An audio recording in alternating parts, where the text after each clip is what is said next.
ഞാനല്ലയോ കലങ്ങുന്നതെന്തിനു നീ കരുതുന്നവൻ ഞാനല്ലയോ കലങ്ങുന്നതെന്തിനു നീ കണ്ണുനീരിൻ്റെ താഴ്വരയിൽ കൈവിടുകയില്ല ഞാൻ നിന്നെ കണ്ണുനീരിൻ്റെ താഴ്വരയിൽ കൈവിടുകയില്ല ഞാൻ നിന്നെ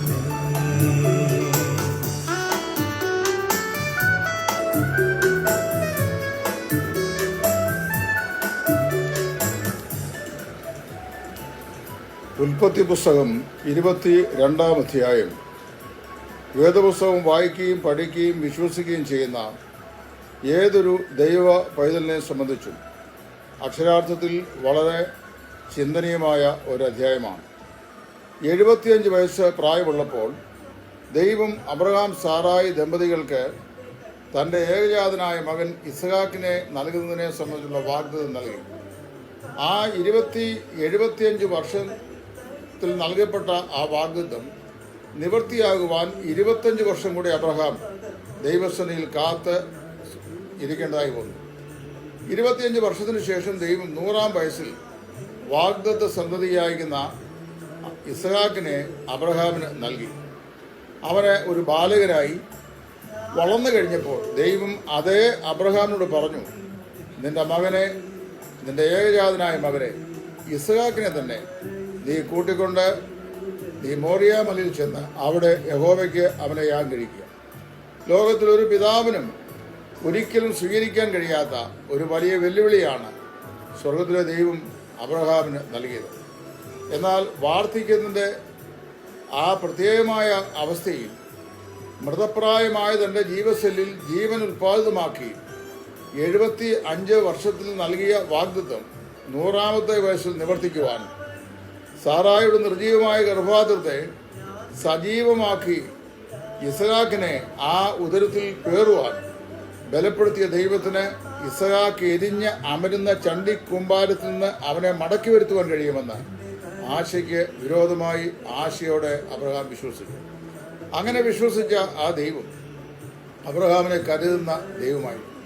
ഉൽപ്പത്തി പുസ്തകം 14-ാം അധ്യായത്തിൽ അബ്രഹാം യാഗം കഴിക്കുമ്പോൾ ദൈവം അവന് പ്രത്യക്ഷപ്പെട്ട സമയത്ത് ദൈവസ്ഥനിൽ അബ്രഹാം വളരെ നിരാശനായി നിൽക്കുമ്പോൾ ദൈവം അബ്രഹാമിന് പറഞ്ഞത്, അബ്രഹാമെ ഭയപ്പെടേണ്ട, ഞാൻ നിന്റെ മഹത്തായ പരിചയം മഹാപ്രതിഫലവുമാകുന്നു എന്നാണ്. അപ്പം ദൈവം താൻ തന്നെ മഹാപ്രതിഫലം എന്ന് ദൈവം അബ്രഹാമിന് പറഞ്ഞിരിക്കെ തൻ്റെ ഏകജാതനായ മകനെ ഒരു കുറേ വിറകെടുത്ത് അത് കെട്ടി അവൻ്റെ ചുമലിൽ വെച്ച് അവനെ കൊണ്ട് ഈ മോറിയാദേശത്ത് എന്ന് അവനെ യാഗമർപ്പിക്കുവാനായി അബ്രഹാം ഒരുമ്പെടുമ്പോൾ ആ സ്ഥലത്ത് അവൻ ചെന്നു. ദാസന്മാരെ കുറേ പുറകിൽ മാറ്റി നിർത്തി, ഞാനും ബാലകനും അവിടത്തോളം പോയി യാഗം കഴിച്ചിട്ട് മടങ്ങി വരാം എന്ന് അബ്രഹാം തൻ്റെ ദാസന്മാരോട് പറഞ്ഞു. അവൻ അവിടെ ചെന്നതിന് ശേഷം യാഗപീഠം പണിതു. യാഗവിറക് യാഗപീഠത്തിന്മേൽ നിരത്തി വെച്ചു. ഇസ്ഹാക്കിനെ കൈകാലിൽ കെട്ടി അതിന്മേൽ കിടത്തി. അങ്ങനെ ചെയ്യുന്നതിന് തൊട്ടു മുമ്പ് യാഗപീഠം പണിയുകയും യാഗവിറക് അതിന്മേൽ അടുക്കുകയും ചെയ്യുമ്പോൾ ഇസ്ഹാക്ക് പിതാവായ അബ്രഹാമിനോട് ഒരു ചോദ്യം ചോദിച്ചു. അപ്പോൾ യാഗത്തിനുള്ള വിറകുണ്ട്, കത്തിയുണ്ട്, തീയുണ്ട്, യാഗമൃഗം എവിടെ? അബ്രഹാം പറഞ്ഞ മറുപടി, അബ്രഹാം ഇവിടെ ഇസ്ഹാക്കിനോട് പറഞ്ഞ മറുപടി അവിടെ രേഖപ്പെടുത്തിയിട്ടുണ്ട്. ദൈവം തനിക്കായി ഒരാട്ടിൻകുട്ടിയെ ഒരുക്കിക്കൊള്ളും മകനെ എന്ന് പറഞ്ഞു. അതായത് ഈ യാഗം ആവശ്യപ്പെട്ട ദൈവമാണെങ്കിൽ ആ യാഗത്തിന് ആവശ്യമായ യാഗമൃഗത്തെയും പ്രൊവൈഡ് ചെയ്യേണ്ട ഉത്തരവാദിത്വം ദൈവത്തിനാണ് എന്നാണ് അബ്രഹാം പറഞ്ഞത്. കർത്താവിന് വേല ചെയ്യുന്ന ദൈവദാസന്മാരോടും ദൈവത്തിൽ ആശ്രയിക്കുന്ന വിശ്വാസികളോടും എനിക്കിവിടെ പറയാനുള്ളൊരു സന്ദേശം, ദൈവമാണ് നമ്മെ വിളിച്ചതെങ്കിൽ നമുക്ക് വേണ്ടിയുള്ള കരുതലുകൾ ഒരുക്കേണ്ടത് ദൈവത്തിൻ്റെ ചുമതലയാണ്. God will provide a lamb for himself, my son, Abraham said. ദൈവം തനിക്കായി ഒരാട്ടിൻകുട്ടിയെ ഒരുക്കും മകനെ എന്ന് അബ്രഹാം മകനോട് പറഞ്ഞു. അവിടെ വായിക്കുന്നത് ആ വലിയ സംഭവം ചരിത്രത്തിൽ അരങ്ങേറി. അബ്രഹാം ഇസ്ഹാക്കിനെ യാഗം കഴിക്കുവാൻ തയ്യാറായി. അവനെ കൈകാലിൽ കെട്ടി ആ യാഗപീഠത്തിന്മേൽ വെച്ചു. യാഗപീഠത്തിന്മേൽ വെച്ച് അവനെ അറക്കുവാൻ കത്തിയെടുക്കുമ്പോൾ സ്വർഗത്തിൽ നിന്ന് ഒരു ശബ്ദം, അബ്രഹാമേ, ബാലന്റെ മേൽ കൈവയ്ക്കരുത്, നീ ഇപ്പോൾ ദൈവത്തെ ഭയപ്പെടുന്നു എന്ന് ഞാൻ അറിയുന്നു എന്ന് പറഞ്ഞു. അബ്രഹാം തിരിഞ്ഞ് നോക്കുമ്പോൾ, തല ഉയർത്തി നോക്കുമ്പോൾ, തൊട്ട് അരികെ കാട്ടിൽ ഒരു ആട്ടുകൊറ്റൻ കൊമ്പ് കാട്ടിൽ മുള്ളുകൾക്കിടയിൽ കുടുങ്ങിയതായി കിടക്കുന്നത് കണ്ടു. വേഗത്തിൽ ചെന്ന് അതിനെ എടുത്ത് ഇസഹാക്കിന് പകരമായി യാഗമർപ്പിച്ചു എന്നാണ് നാം വായിക്കുന്നത്. ദൈവം കരുതിക്കൊള്ളും മകനെ എന്നാണ് അബ്രഹാം പറഞ്ഞത്. ഞാൻ 2 സംഭവങ്ങൾ ഈ ബന്ധത്തിൽ ഓർപ്പിക്കുവാൻ ആഗ്രഹിക്കുകയാണ്. വിശ്വാസ ജീവിതം വിശ്വാസത്താൽ മാത്രമുള്ള ജീവിതമാണ്. അങ്ങനെ ജീവിക്കുന്ന ദൈവമക്കളെ സംബന്ധിച്ച് അവരുടെ കരുതലുകൾ മുഴുവൻ സ്വർഗത്തിലെ ദൈവത്തിൻ്റെ കരങ്ങളിലാണ്.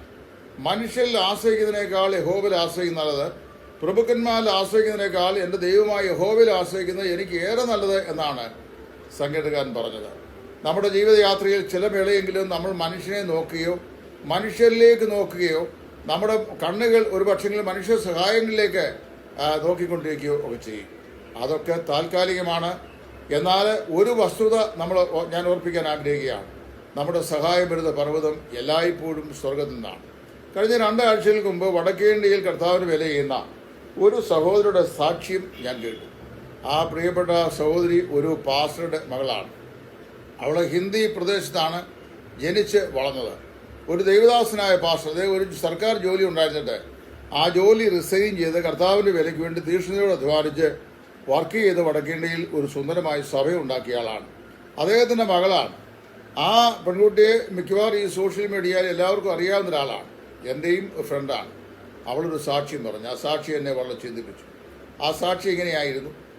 അവൾ സ്കൂളിൽ പഠിക്കുന്ന സമയത്ത്, എനിക്ക് തോന്നുന്നു പ്രൈമറി ലെവലുള്ള സ്കൂളിലാണ്, ഫീസ് കൊടുക്കുവാനായിട്ട് മാർഗമില്ല. സ്വന്തം പിതാവ് കർത്താവിൻ്റെ വേലയ്ക്ക് വേണ്ടി വേർതിരിഞ്ഞ ശേഷം യാതൊരു നിലയിലും സാമ്പത്തികമായി ഒരു നിർവാഹവുമില്ലാത്ത ഒരു സാഹചര്യം. ആ സാഹചര്യത്തിൽ ആ പിതാവിന് ഫീസ് കൊടുക്കുവാൻ കഴിഞ്ഞില്ല. ഈ കുഞ്ഞിനോട് സ്കൂളിലെ ടീച്ചറെ വിളിച്ച് പറഞ്ഞു, നാളെ ഫീസ് കൊണ്ട് വന്നില്ല എങ്കിൽ നിന്നെ പരീക്ഷയിൽ ഇരുത്തുകയില്ല എന്ന്. അവൾ വളരെ മനോവ്യതയിലായി. എങ്ങനെയാ ഫീസ് കൊടുക്കും? ഒരു നിർവാഹവുമില്ല. വീട്ടിൽ വളരെ പ്രയാസമാണ്. അവൾ പറഞ്ഞ സാഹചര്യം ഞാനിപ്പോൾ ഓർക്കുന്നുണ്ട്. ആസ്ബറ്റോസ് ഷീറ്റിട്ട ഒരു ചെറിയ തട്ടിയിട്ട വീട്, അതിന് അകത്ത് പരിമിതമായ സൗകര്യങ്ങൾ മാത്രം. പിതാവ് ബൈബിൾ സ്കൂൾ പഠിക്കുന്നു. 2 കുഞ്ഞുങ്ങൾ മാതാവും ഉണ്ട്. ഉപജീവനത്തിന് യാതൊരു മാർഗവുമില്ല. ഇങ്ങനെ മുമ്പോട്ട് പോയ ആ സാഹചര്യത്തിൽ ഈ പിതാവ് ഈ വാർത്ത അറിഞ്ഞു. അതായത് പിതാവിനോട് മകള് പറഞ്ഞു, ഫീസ് കൊടുത്തില്ലായെങ്കിൽ നാളെ പരീക്ഷ എഴുതിക്കില്ലെന്ന് സാറ് പറഞ്ഞിട്ടുണ്ട്. ഒരു കാരണവശാലും എനിക്ക് സ്കൂളിൽ പോകാനായിട്ട് സാധിക്കില്ലെന്ന് പറഞ്ഞു. ആ പിതാവ് മുഴങ്കാലുകൾ നിന്നുകൊണ്ട് ആ കുഞ്ഞുങ്ങളോടുകൂടെ തൻ്റെ ഭാര്യയോട് നിന്നുകൊണ്ട് ദൈവസ്ഥനിൽ ഒരു തറയിൽ പായിട്ട് മുട്ടുമടക്കി കർത്താവിന് പ്രാർത്ഥിച്ചു. കർത്താവേ, നാളെ എൻ്റെ ഈ കുഞ്ഞിൻ്റെ ഫീസ് കൊടുത്തില്ല എങ്കിൽ അവൾക്ക് സ്കൂളിൽ പരീക്ഷ എഴുതാനായിട്ട് സാധിക്കുകയില്ല. സ്വർഗത്തിലെ ദൈവം ഒരു 100 രൂപയുടെ സഹായം ചെയ്ത് ഞങ്ങളെ സഹായിക്കണേ എന്ന് ദൈവസ്ഥനിൽ പ്രാർത്ഥിച്ചു.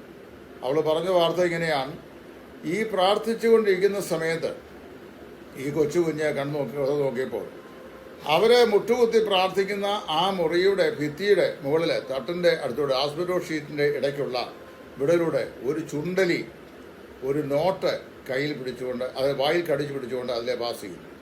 അതെങ്ങനെയോ പാസ് ചെയ്തപ്പോൾ ആ റൂമിലേക്ക് ആ 100 രൂപയുടെ നോട്ട് വീണു. ഇതൊരു അതിശോക്തിയല്ല, ഒരു സത്യമാണ്. അപ്പോൾ ഇത് ആ നോട്ട് കയ്യിലെടുത്ത് ഒരു എലിയിൽ കൂടി, അതായത് എവിടുന്ന് ആ എലി എവിടെ ആഹാരം തപ്പിപ്പോയ കൂട്ടത്തിലെ കിട്ടിയ പേപ്പർ കഷ്ണം അന്ന് വിചാരിച്ചുകൊണ്ട് എടുത്തുകൊണ്ട് പോയതാ. ഒരു എലിയുടെ വായിൽ 100 രൂപ വന്നു. അത് വീണ് കെട്ടി എവിടെ പ്രാർത്ഥിക്കുന്ന തറയിലേക്ക്. ആ പണം എടുത്ത് പിറ്റേ ദിവസം രാവിലെ സ്കൂളിൽ കൊണ്ടുപോയി അത് ഫീസ് കൊടുത്തു. ആ ഫീസ് കൊടുത്ത കുട്ടി ആ പരീക്ഷ എഴുതി. അവൾ വളർന്ന് വലുതായി, വിവാഹിതയായി, ഒരു സുവിശേഷ വേലക്കാരൻ്റെ ഭാര്യയായി ഇന്ന് നോർത്ത് ഇന്ത്യയിൽ കർത്താവിൻ്റെ വേലയിൽ പ്രവർത്തിക്കുന്നുണ്ട്. ദൈവത്തിന് ചെറുതും വലുതുമായ നിലയിലുള്ള അത്ഭുതങ്ങൾ പ്രവർത്തിക്കുവാൻ അന്നും ഇന്നും ദൈവത്തിന് സാധിക്കും. നമ്മുടെ അവിശ്വാസമാണ് പലപ്പോഴും ദൈവം പ്രവർത്തിക്കാതിരിക്കുന്നതിന് കാരണമായി ഭവിക്കുന്നത്. ഞാനിത് പറയുമ്പോൾ ഞങ്ങളുടെ ജീവിതത്തിൽ ദൈവം അത്ഭുതമായി ഇറങ്ങി വന്ന ചില പ്രത്യേക അനുഭവങ്ങൾ ഞങ്ങൾക്ക് പറയാനുണ്ട്. ഇത് പല പ്രാവശ്യം എൻ്റെ മനസ്സിൽ വന്നിട്ടുള്ളതാണ്. എൻ്റെ ജീവിതാനുഭവ കഥയിൽ ഞാൻ അതിൻ്റെ ഒരു ഭാഗം എഴുതിയിട്ടുണ്ട്. 1986 ഞങ്ങൾ ബാംഗ്ലൂരിലായിരിക്കുന്ന സമയത്ത് അന്ന് ഞങ്ങൾക്ക് യാതൊരു വിധമായ വരുമാന മാർഗവുമില്ല. ജീവിക്കാൻ വളരെ ബുദ്ധിമുട്ട്. ഇങ്ങനെ ഒരു സാഹചര്യത്തിൽ ഒരു നിലയിലും മുമ്പോട്ട് നീങ്ങുവാൻ കഴിയാത്ത ഒരു സാഹചര്യം ഉണ്ടാവുകയും വളരെ ബുദ്ധിമുട്ടിലായിട്ട് പട്ടിണിയിലേക്ക് ഞങ്ങൾ മാറുകയും ചെയ്തു. ഞാനും എൻ്റെ ഭാര്യയും മാത്രമേ ഉള്ളൂ. 26 വയസ്സുള്ള ഞാൻ വിവാഹിതനാണ്. 20 വയസ്സുള്ള എൻ്റെ ഭാര്യ. കുറേ ദിവസങ്ങൾ കഴിഞ്ഞു അവൾ പ്രഗ്നൻറ്റുമാണ്. ഞങ്ങൾക്ക് അഭിമാനബോധം കൊണ്ട് അന്നും ഇന്നും ഒരു മനുഷ്യനോട് ഒരു കാര്യവും ചോദിക്കുന്നത് ഇഷ്ടമല്ല, ചോദിക്കാറുമില്ല. ചോദിച്ചാൽ തരുവാൻ ഒരു പക്ഷെങ്കിൽ പല ആൾക്കാരുണ്ടായിരിക്കാം, കുറ്റപ്പെടുത്തുന്നവരുണ്ടെങ്കിലും തരുന്നവരും ഉണ്ടായിരിക്കാം. പക്ഷേ ചോദിക്കരുത് എന്ന ദൈവസേനയിൽ അന്നും ഇന്നും വലിയ നിർബന്ധമുള്ളതുകൊണ്ട് സാധാരണയായി ചോദിക്കാറില്ല.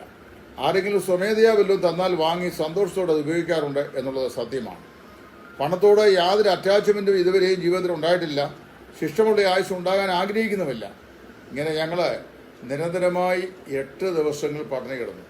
അത് അതിശോക്തിയല്ല, പച്ചയായ സത്യമായി. 26 വയസ്സുള്ള ഞാനും 20 വയസ്സുള്ള ഗർഭിണിയായ ഭാര്യയും 8 നീണ്ട ദിവസങ്ങൾ ഒരു നേരത്തെ ആഹാരം പോലും കഴിക്കാൻ നിർവാഹമില്ലാതെ പട്ടിണി കിടന്നു. അങ്ങനെ പട്ടിണി കിടന്ന 8-ാം ദിവസം വളരെ ക്ഷീണിതരായി തിരുവല്ല സ്വദേശിയായ ഒരു വ്യക്തിയുടെ ആ ദേശത്ത് വാങ്ങിച്ച വസ്തുവിൽ അദ്ദേഹം താൽക്കാലികമായി പണിത ഒരു വീടിനകത്താണ് ഞാൻ താമസിക്കുന്നത്. ഒരു സിംഗിൾ റൂം അറ്റാച്ച്ഡ് കിച്ചണുള്ള ഒരു വീട്ടിൽ. ഒരു വിജന പ്രദേശമാണ്. അന്ന് ബാംഗ്ലൂർ ഡെവലപ്മെൻറ്റ് അതോറിറ്റി അത് ഡെവലപ്മെൻറ്റിന് വേണ്ടി കല്ലിട്ട് പോയിട്ടുള്ളതേ ഉള്ളൂ.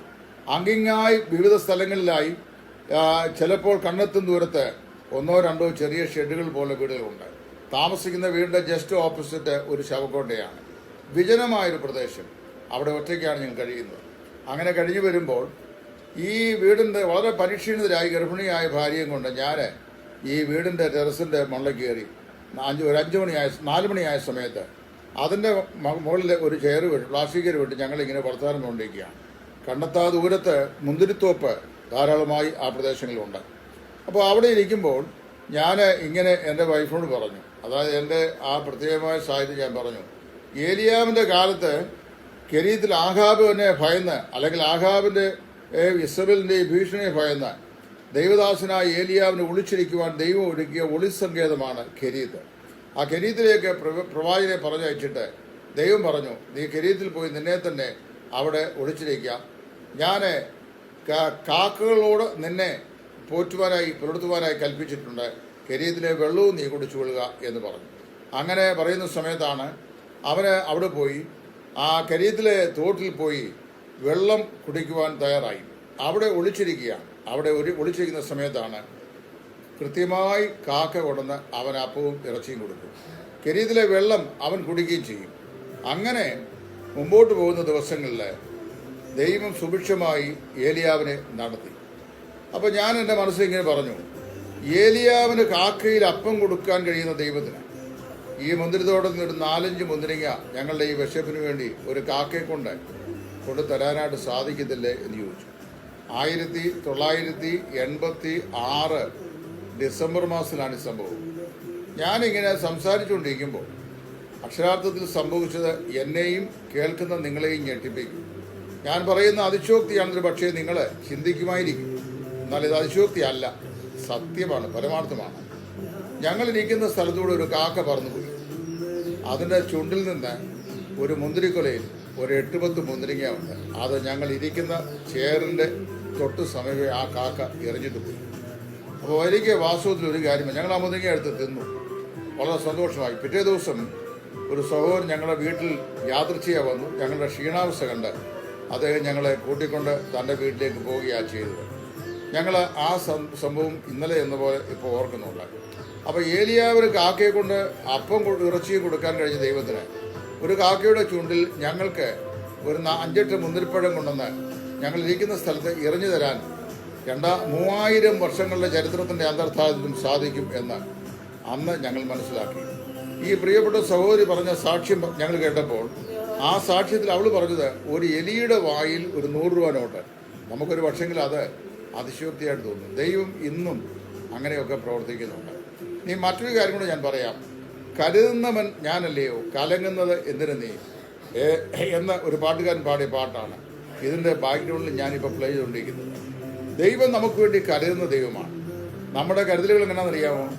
നമുക്ക് വേണ്ടി കരുതേണ്ട ഇസ്രായേലിൻ്റെ രാജാവ് അല്ലെങ്കിൽ ആഹാബും അവൻ്റെ കൊട്ടാരവും ഇസ്രായേൽ ജനങ്ങളും ദൈവത്തിൻ്റെ പ്രവാചകന് വേണ്ടി വിശ്വസ്തമായി കരുതുകയോ അവനെ സംരക്ഷിക്കുകയോ സഹായിക്കുകയോ ചെയ്യുന്നില്ലെങ്കിൽ മനുഷ്യരല്ലാത്ത ജീവികളെ കൊണ്ട്, കാക്കകളെ കൊണ്ടും എലികളെ കൊണ്ടും ഒക്കെ വേണ്ടി വന്നാൽ തൻ്റെ ദാസന്മാരെ പോഷിപ്പിക്കുവാൻ ദൈവത്തിന് കഴിയും.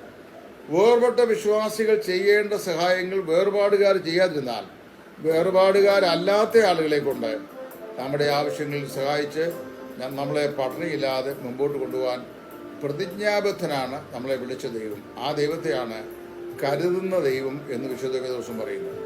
അബ്രഹാം എന്നോട് ഇസ്ഹാക്ക് ചോദിച്ചു, അപ്പോൾ യാഗത്തിലുള്ള വിറകുണ്ട്, കത്തിയുണ്ട്, തീയുണ്ട്, എന്നാൽ യാഗമൃഗം എവിടെ? അവിടെ അബ്രഹാം പറഞ്ഞു, ദൈവം തനിക്കായി ഒരു യാഗമൃഗത്തെ ഒരുക്കിക്കൊള്ളും മകനെ എന്ന് പറഞ്ഞു. പ്രിയപ്പെട്ടവരെ, നമ്മൾ മനസ്സിലാക്കേണ്ട വിഷയം, നമ്മളെ സഹായിച്ചൊരു ദൈവം നമുക്ക് വേണ്ടി ഇന്നും ജീവിക്കുന്നുണ്ട്. ആ ദൈവം നമ്മുടെ സങ്കേതമാണ്. ഞാനെൻ്റെ കണ്ണ് പർവ്വതങ്ങളിലേക്ക് ഉയർത്തുന്നു. എൻ്റെ സഹായം എവിടെ നിന്ന് വരും? എൻ്റെ സഹായം ആകാശത്തെയും ഭൂമിയും ഉണ്ടാക്കിയ യഹോവയിൽ നിന്ന് വരുന്നു എന്ന് ദാവീദ് പറയുന്നു. ദാവീദ് ഇസ്രായേലിന്റെ രാജാവാണ്. രാജകീയമായ എല്ലാ പരിചരണങ്ങളും സഹായികളും അവനുണ്ട്. അപ്പോഴും അവന്റെ സഹായം തന്നെ സഹായിക്കുന്ന തന്റെ സ്വജനമായ യഹൂദ കുടുംബത്തിൽപ്പെട്ട ആളുകളുടെ മുഖത്തേക്കല്ല അവൻ നോക്കിയത്, സഹായം വരുന്ന പർവ്വതത്തിലേക്കാണ്. നമ്മളെ വിളിച്ച ഒരു ദൈവം, വിശ്വസ്തനായ ദൈവം നമുക്കുണ്ട്. അവൻ ജീവിതത്തിന്റെ ഏത് കഷ്ടനാളുകളിലും നമ്മെ കരുതുന്നവനാണ്. ഏലിയാവിനെ കാക്കിയെ കൊണ്ട് പോറ്റിയവൻ, വടക്കേണ്ടിയക്കാരി കർത്താവിന് വില ചെയ്യുന്ന സുവിശേഷകന്റെ ഭാര്യയാകുന്ന കുഞ്ഞിന്റെ 4ാം ക്ലാസ്സിലെ ഫീസ് കൊടുക്കാൻ എലിയുടെ വായിൽ 100 രൂപയുടെ നോട്ട് കൊടുത്തയച്ച ദൈവം, ഞങ്ങളുടെ പ്രാർത്ഥനയ്ക്ക് ആഗ്രഹത്തിന് കാക്കയുടെ ചുണ്ടിൽ മുന്തിരിപ്പഴം കൊടുത്തയച്ച ദൈവം, വിശ്വസ്തനാണ് ആ ദൈവം ഇന്നും ജീവിക്കുന്നു. മനുഷ്യർ അവിശ്വസ്തരായാലും അവിടുന്ന് വിശ്വസ്തനായി പാർക്കുന്നു. നമ്മളെ ഒരിക്കൽ നീതിമാൻ അത് വലഞ്ഞു പോകുവാൻ ദൈവം ഒരിക്കലും അനുവദിക്കുകയില്ല. നമ്മുടെ ജീവിതത്തിൽ 2 കൂട്ടം ആളുകളാണുള്ളത്. ഒന്ന്, വഴിതെറ്റി നമ്മുടെ ജീവിത പാതയിലേക്ക് കയറി വന്ന് സൗഹൃദം തേടിയവർ. 2, മനഃപൂർവ്വമായി നമ്മുടെ ജീവിതത്തിലേക്ക് വന്നവർ. വഴിതെറ്റി കയറി വന്നവരും മനഃപൂർവ്വമായി വന്നവരും ഇടവഴിയിൽ വെച്ച് ഒരു പക്ഷങ്ങൾ നമ്മെ ഉപേക്ഷിച്ച് പോയി എന്ന് വരാം. എന്നാൽ ഇന്ന് വരെ നമ്മളെ നടത്തിയ ദൈവം, നമ്മെ വിളിച്ച ദൈവം, നമ്മെ പരിപാലിക്കുന്ന ദൈവം, അവൻ ഒരു നാളും വഴിയിൽ വെച്ച് നമ്മെ ഇട്ടേച്ചു പോകുന്നവരല്ല. നമ്മുടെ കർത്താവ് പറഞ്ഞ്, ഞാൻ അവസാനത്തോളം നിങ്ങളോടുകൂടെ ഉണ്ടാകും എന്നാണ്. ഈ വലിയ വാഗ്ദത്തം ഓരോ ക്രിസ്തീയ ഭക്തനും ജീവിതത്തിന്റെ അവകാശമാണ്. വേദപുസ്തകത്തിൽ എത്രയോ നിശ്ചയദാർഢ്യതയുള്ള വാഗ്ദത്തങ്ങൾ ദൈവം നമുക്ക് നൽകിയിട്ടുണ്ട്. അതെല്ലാം നമുക്ക് വിശ്വസിക്കുവാനും മുറുകെ പിടിക്കുവാനും കർത്താവിനെ അനുധാവനം ചെയ്യുവാനും വേണ്ടി ജീവിതത്തിന്റെ ഏത് കഷ്ടനാളുകളിലും അവനെ മാത്രം ആശ്രയിക്കാൻ വേണ്ടി ദൈവം നമുക്ക് തന്നിട്ടുള്ള വാഗ്ദത്തങ്ങളാണ്. അപ്പോൾ നമ്മുടെ അവസാനത്തോടെ യഹോവയോടുകൂടെ ജീവിക്കുക, ഒരു നന്മ ഉണ്ടാകുന്ന ചെയ്യും. ഒരു മനുഷ്യരിലും നോക്കരുത്. മുൻകാലങ്ങളിൽ നമ്മെ സഹായിച്ചിട്ടുള്ളവല്ലോ ഇനിയും ഭാവിയിൽ ദൈവം സഹായിക്കാനായി ഒരുക്കുവാൻ പോകുന്ന ആളുകളിലോ നമ്മുടെ വിശ്വാസത്തിന്റെ കണ്ണുകൾ ഒരിക്കലും പതിയുവാൻ പാടില്ല. നമ്മൾ എന്ത് ചെയ്യണം? കർത്താവിലേക്ക് തന്നെ നോക്കണം. സങ്കീർത്തനക്കാരൻ പറഞ്ഞ പോലെ, ഞാനോ യഹോവെങ്കിലേക്ക് തന്നെ നോക്കും, എൻ്റെ രക്ഷയുടെ ദൈവത്തിലേക്ക് തന്നെ ഞാൻ നോക്കിക്കൊണ്ടിരിക്കും. നമ്മുടെ വിശ്വാസ ജീവിതയാത്രയിൽ അങ്ങനെയാണ് നമ്മൾ കർത്താവിനെ നോക്കി മുമ്പോട്ട് പോകുന്നെങ്കിൽ അധൈര്യപ്പെടുവാൻ നമുക്ക് അവകാശമില്ല. വിളിച്ചവൻ വിശ്വസ്തനാണ്. അപ്പോസ്തലനായ പൗലോസ് പറഞ്ഞ വാക്കുകൾ പറഞ്ഞുകൊണ്ട് ഞാൻ ഈ ചെറിയ വീഡിയോ ഇവിടെ അവസാനിപ്പിക്കട്ടെ. ഞാൻ ആരെ വിശ്വസിച്ചിരിക്കുന്നു എന്ന് ഞാൻ അറിയുന്നു. അവൻ എൻ്റെ ഉപനിധി, ആ ദിവസം വരെയും സൂക്ഷിപ്പാൻ ശക്തനെന്ന് ഉറച്ചും ഇരിക്കുന്നു. നമ്മളെ വിളിച്ച ദൈവം വിശ്വസ്തനാണ്. ഞാൻ പലപ്പോഴും ഓർക്കുന്ന വിഷയമുണ്ട്. ഓടിയെടുത്തോളം ഇനി ഓടേണ്ട ആവശ്യമില്ല. ഈ ദിവസങ്ങളിലൊക്കെ ഞങ്ങൾ പരസ്യയോഗങ്ങളാണ്, വിശ്രമരഹിതമായ നിലയിൽ. അത് ചിലതൊക്കെ ഞാൻ ഇതിനകത്ത് ഫേസ്ബുക്കിൽ അപ്ലോഡ് ചെയ്യുന്നത് നിങ്ങൾ പലരും കാണുന്നുണ്ടാകും. വിശ്രമരഹിതമായി ഞാൻ മുമ്പോട്ട് പോയിക്കൊണ്ടിരിക്കുകയാണ്. എന്നോട് ചെല്ലു ചോദിച്ചു, എന്തിനാ ഇങ്ങനെ തുടർച്ചയായിട്ട് ഇങ്ങനെ ഈ പരിശോധന നടത്തുന്നത്? ഇപ്പോൾ ചില ആളിനെ ആക്ഷേപിച്ച് ചോദിച്ചു, ഇതൊക്കെ എന്തിനാ ഈ ഫേസ്ബുക്കിൽ ഇടുന്നത്? മറ്റെന്തോ പ്രതീക്ഷയൊക്കെയാണെന്ന് പറഞ്ഞ് എന്നെ പരിഹസിച്ചത്. ഞാൻ ശുശ്രൂഷകൾ പണ്ട് കാലത്ത് വീട് വീടാന്തോറും കാലിൻ്റെ വെള്ള തേഞ്ഞ് വെയിലും കൊണ്ട് കർത്താവിൻ്റെ വേല ചെയ്ത് നടന്നിട്ടുണ്ട്. അനേക 1000 വീടുകൾ ഞാൻ കയറിയിട്ടുണ്ട്. ലക്ഷക്കണക്കിന് ബുക്ക്ലെറ്റുകളും ട്രാക്റ്റുകളും ഞാൻ വിതരണം ചെയ്തിട്ടുണ്ട്. പിന്നെ അത് മാത്രമല്ല, ഒരുപാട് കാര്യങ്ങൾ ചെയ്യാൻ ദൈവം എന്നെ ബലപ്പെടുത്തിയിട്ടുണ്ട്. പക്ഷേ മറ്റുള്ള മഹാന്മാരായ ആളുകൾ പബ്ലിക്കിൽ പ്രശസ്തരാകുന്നതുപോലെ പ്രശസ്തരാകാനായിരിക്കുകയല്ല ദൈവം എന്നെ കുറിച്ച് ഉദ്ദേശിച്ചത്. 200ഓളം പുസ്തകങ്ങൾ ഞാൻ പരിഭാഷപ്പെടുത്തിയിട്ടുണ്ട്. Malayalam to English, English to Malayalam 10 പുസ്തകങ്ങൾ ഞാൻ എഴുതിയിട്ടുണ്ട്. അപ്പോൾ ഇങ്ങനെയൊക്കെയുള്ള ശുശ്രൂഷ ചെയ്തിട്ടുണ്ട്. മാത്രമല്ല, ഒരു കാര്യം കൂടെ ഞാൻ പറയാം, അനേക കവലകളിൽ നിന്ന് ഞാൻ മുമ്പ് സംസാരിച്ചിട്ടുണ്ട്. അത് കഴിഞ്ഞാണ് 2009 മുതൽ ഞാൻ സോഷ്യൽ മീഡിയ പ്ലാറ്റ്ഫോം ഉപയോഗിക്കാൻ തുടങ്ങിയത്. അപ്പോൾ കുറേ പേർ എന്നെ അപലപിക്കാൻ തുടങ്ങി. സോഷ്യൽ മീഡിയയിൽ ആണ് 24 മണിക്കൂർ. അന്ന് പറഞ്ഞവരല്ല ഇന്ന് സോഷ്യൽ മീഡിയക്കകത്ത് കൊടികിടപ്പാണ്. എനിക്ക് യാതൊരു പരാതിയില്ല. അത് കഴിഞ്ഞ് ഇപ്പം ഞാൻ എന്ത് ചെയ്യുന്നറിയാമോ, യാതൊരുവിധ പ്രയാസവും കൂടാതെ എന്ന് പറഞ്ഞാൽ ആരെയും ബുദ്ധിമുട്ടിക്കാതെ പരസ്യ യോഗ പരമ്പരയിലേക്ക് പോയി. പരസ്യ യോഗ പരമ്പരയിലേക്ക് പോയപ്പോഴത്തേണ്ട് ഇപ്പം പറയുന്നു, കണ്ടോ ദിവസവും ഇങ്ങനെ യോഗമാണ്, പരസ്യയോഗമല്ല നല്ലത്, വീട് കയറി ശുശ്രൂഷ ചെയ്യുന്നത് നല്ലത്.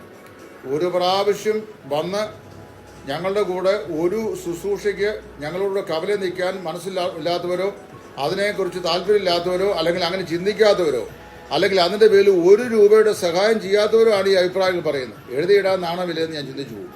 അപ്പോൾ പറഞ്ഞറിയോ, ഭവന സന്ദർശനമാണ് നല്ലത്, ഇതിനേക്കാൾ നല്ലത്. ഇനി അത് കഴിഞ്ഞ് നിരന്തരമായി പരസ്യവും നടത്തിയപ്പോൾ പറയാം, അതൊക്കെ കൊണ്ടൊക്കെ എന്നോ പ്രയോജനമാണ്, ഈ പരസ്യം കൊണ്ട് അതൊക്കെ ആളുകൾ ഇങ്ങനെ കേട്ടങ്ങ് പോകുന്നുള്ളതേ ഉള്ളൂ എന്ന് പറഞ്ഞു പരിഹസിക്കുന്നയാൾ. പക്ഷെ ഒരു കാര്യം മനസ്സിലാക്കണം, എനിക്ക് നിശ്ചയമായ ഒരു ഉറപ്പുണ്ട്. എന്നറിയാമോ, ഞാൻ ഓടിയെടുത്തോളം ഇനി ഓടേണ്ടതില്ല. അതായത് 64 വയസ്സ് വരെ ഓടി. ഇനി മുമ്പോട്ടുള്ള നാളുകൾ എത്രയാണെന്ന് നിശ്ചയമില്ല. ഞാൻ ദൈവം തന്നിരിക്കുന്ന നാളുകൾ, എൻ്റെ ദൈവം എന്നെ ഫലമേൽപ്പിച്ച ശുശ്രൂഷ, അത് ജനം കേട്ടാലും ഇല്ലെങ്കിലും വിശ്വസിച്ചാലും ഇല്ലെങ്കിലും എന്നെ ദൈവം ഏൽപ്പിച്ച കർത്തവ്യം വിശ്വസ്തമായി അറിയിച്ച് കർത്താവിന് വേണ്ടി അത്യന്തം പ്രയോജനപ്പെട്ട് ദൈവസേനയിൽ ചെന്ന് നിത്യവിശ്രാമം പ്രാപിക്കുക എന്നുള്ളതാണ് എൻ്റെയും എൻ്റെ സഹധർമ്മിണിയുടെയും ജീവിതത്തിൻ്റെ സമർപ്പണവും ലക്ഷ്യവും. അതുകൊണ്ട് ഞങ്ങൾക്ക് ലഭിക്കുന്ന അവസരങ്ങൾ ഞങ്ങൾ മുമ്പോട്ട് പോയിക്കൊണ്ടിരിക്കുക. എൻ്റെ സർജറി കഴിഞ്ഞ് 30 ദിവസം കഴിഞ്ഞപ്പോൾ ഞാൻ പരസ്യയോഗമായിട്ട് ഇറങ്ങി. 3 മാസത്തെ വിശ്രമം ഡോക്ടർ പറഞ്ഞു. അപ്പം ഞാൻ വിചാരിച്ചു, ഈ ഏതായാലും കർത്താവിന് വേണ്ടിയാണല്ലോ, അങ്ങനെ മുമ്പോട്ട് പോകാൻ ചെയ്തു. ഇന്ന് വരെയും ദൈവം നടന്നു. ഇന്നലെ വരെയും പരസ്യം, ഇന്നലെ കൂട്ടിക്കൽ പ്രദേശങ്ങളിലായിരുന്നു. അപ്പോൾ ഞാൻ പറഞ്ഞത്, ദൈവം വിശ്വസ്തനാണ്, വിളിച്ച ദൈവം വിശ്വസ്തനാണ്, അവൻ കരുതുന്നവനാണ്, ഇത്രത്തോളം സഹായിച്ചവനാണ്, മേലാലും സഹായിപ്പാൻ അവിടുന്ന് കരുത്തുള്ളവനാണ്, അവൻ കരുതുന്നവനാണ്. അതുകൊണ്ട് അല്പം പോലും ഭയം സംശയങ്ങൾ ജീവിതത്തിലില്ല. വിളിച്ച ദൈവം വിശ്വസ്തൻ, അവന് വാക്കുമാറാത്തവൻ, പെറ്റതള്ളതിൻ്റെ കുഞ്ഞിനെ മറക്കുമോ മറക്കുകയില്ല, മറന്നാലും ഞാൻ തന്നെ മറക്കുകയില്ലെന്ന് പറഞ്ഞ വിശ്വസ്തനായ ദൈവമാണ്. ആ ദൈവത്തിൽ ആശ്രയിക്കുന്നു. ഞങ്ങളെ ഓർത്ത് പ്രാർത്ഥിക്കുന്ന ചുരുക്കം ചില ആളുകൾ ലോകവ്യാപകമായിട്ടുണ്ട്. ഒരുപാട് പേരില്ല. ഒരു പക്ഷെങ്കിൽ ഒരു കൈയുടെ വിരലുകളിൽ എണ്ണാന്നതിൽ താഴെയുള്ള ആളുകളെ ഉണ്ടാകൂ. അവരെയും ഞങ്ങൾ ആശ്രയിച്ചിട്ടില്ല. അവരൊക്കെ ജീവിതത്തിൻ്റെ വ്യത്യസ്തമായ രംഗങ്ങളിൽ ഇടിവിൽ നിൽക്കുവാൻ, പ്രാർത്ഥനയിൽ നിൽക്കുവാൻ വന്നിട്ടുള്ള ആളുകളാണ്. എന്നാൽ ഒരു കാര്യം ഞാൻ ഓർപ്പിക്കട്ടെ, ദൈവം വിശ്വസ്തനാണ്. ആ ദൈവം ഒരു നാളും വഴിയിൽ വെച്ച് തള്ളിക്കളയുകയില്ല. ആ ദൈവം വിശ്വസ്തനായി അന്ത്യത്തോട് നടത്തും. അതുകൊണ്ട് നിശ്ചയമായും ഈ ദൈവത്തിൽ തന്നെ ഞങ്ങൾ ആശ്രയിക്കുന്നു. കർത്താവിൻ്റെ കൃപ തുടർന്നും ഞങ്ങളുടെ ജീവിതത്തിൽ സമർത്ഥമായി ലഭിക്കാൻ നിങ്ങളെല്ലാവരും ഞങ്ങൾക്ക് വേണ്ടി പ്രാർത്ഥിക്കുക. ദൈവം നിങ്ങളെ എല്ലാവരെയും സഹായിക്കട്ടെ. തുടർന്ന് നിങ്ങളെ എല്ലാവരെയും ഓർത്ത് ഞങ്ങൾ പ്രാർത്ഥിക്കുന്നുണ്ട്. എല്ലാവരെയും എന്ന് പറഞ്ഞാൽ എല്ലാ വിശ്വാസികളെയും ഫേസ്ബുക്കിൽ കാണുന്നവരെയും പേര് പറഞ്ഞ് പ്രാർത്ഥിക്കാൻ സാധിച്ചിട്ടില്ല. അങ്ങനെ പറഞ്ഞാൽ അത് അതിശോക്തിയും കള്ളവുമാകും. എന്നാൽ അത്യാവശ്യമായി ഞങ്ങളുടെ പ്രാർത്ഥനയിൽ ഓർക്കുന്ന ചില ആളുകളുണ്ട്. അല്ലാത്തവരെ പൊതുവെ പ്രാർത്ഥനയിൽ ഓർക്കാറുമുണ്ട്. ഞങ്ങളെയും ഓർത്ത് പ്രാർത്ഥിക്കുക. ദൈവം നിങ്ങളെ ഏവരെയും അനുഗ്രഹിക്കട്ടെ. കർത്താവിൻ്റെ ശുശ്രൂഷയിൽ സുവിശേഷം ടൈറ്റസ് ഇടയാറുണ്ട്.